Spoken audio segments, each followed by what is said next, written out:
শিক্ষার্থী বন্ধুরা, চতুর্থ শ্রেণীর বিজ্ঞান বইয়ের অধ্যায় 2 অনুশীলনের প্রশ্নগুলো চলো দেখে নেওয়া যাক।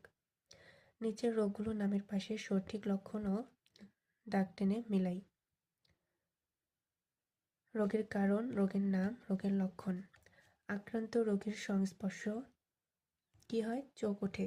চোখ উঠলে পিচুটি সহ লাল চোখ হয়। দূষিত পানি পান। দূষিত পানি পান করলে ডায়রিয়া হয়।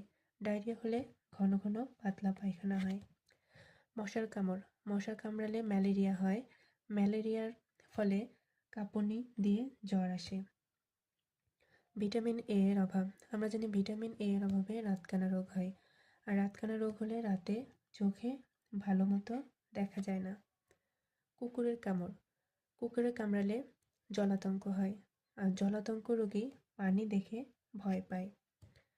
2. সঠিক উত্তরে টিক চিহ্ন দিই। নিচের কোনটি সংক্রামক রোগ? সংক্রামক রোগ ম্যালেরিয়া। কোনটি স্বাস্থ্য রক্ষার জন্য দরকারি? নিয়মিত ব্যায়াম করা স্বাস্থ্য রক্ষার জন্য জরুরি। অসংক্রামক রোগ সম্পর্কে নিচের কোনটি সত্য? অসংক্রামক রোগ সম্পর্কে সত্য, জীবাণু দ্বারা ছড়ায় না। 3. সংক্ষিপ্ত উত্তর প্রশ্ন। ক. নিচের রোগগুলোকে বিস্তারের মাধ্যম অনুসারে শ্রেণীকরণ করি। আমাশয়, ডেঙ্গু, সর্দি, প্লেগ, টাইফয়েড, চোখ ওঠা। বায়ুবাহিত রোগ হচ্ছে সর্দি। পানিবাহিত রোগ আমাশয়, টাইফয়েড। প্রাণীবাহিত রোগ ডেঙ্গু, প্লেগ। সংক্রামক চোখ ওঠা। খ. ডায়রিয়া হলে স্যালাইন খেতে হয় কেন? আমরা জানি ডায়রিয়া হলে অনেক সময় ডাক্তার স্যালাইন খেতে বলে। চলো দেখি কেন খেতে হয়। ডায়রিয়া হলে শরীর থেকে প্রচুর পরিমাণ পানি ও লবণ বের হয়ে যায়, ফলে শরীরে পানি শূন্যতার সৃষ্টি হয়। এই পানি শূন্যতা রোধ করার জন্য স্যালাইন খেতে হয়। গ. অসংক্রামক রোগ প্রতিরোধের উপায়গুলো কি কি? অসংক্রামক রোগ প্রতিরোধ করার উপায়গুলো হলো সুষম খাবার খাওয়া, নিয়মিত ব্যায়াম করা, পর্যাপ্ত বিশ্রাম নেওয়া, ধূমপান থেকে বিরত থাকা। 4. বর্ণনামূলক উত্তর প্রশ্ন। ক. 2টি বায়ুবাহিত রোগের লক্ষণ লিখি। 2টি বায়ুবাহিত রোগের নাম হচ্ছে সর্দি, ইনফ্লুয়েঞ্জা। সর্দি, নাক দিয়ে অনবরত তরল পড়তে থাকে, নাক লাল হয়ে যায়। ইনফ্লুয়েঞ্জা রোগের লক্ষণ হঠাৎ জ্বর আসা, শরীর ব্যথা করা এবং মাথা ধরা। খ. সংক্রামক রোগ থেকে রক্ষা পাওয়ার উপায়গুলো কি কি? সংক্রামক রোগ থেকে রক্ষা পেতে হলে আমরা কি কি উপায় অবলম্বন করতে পারি?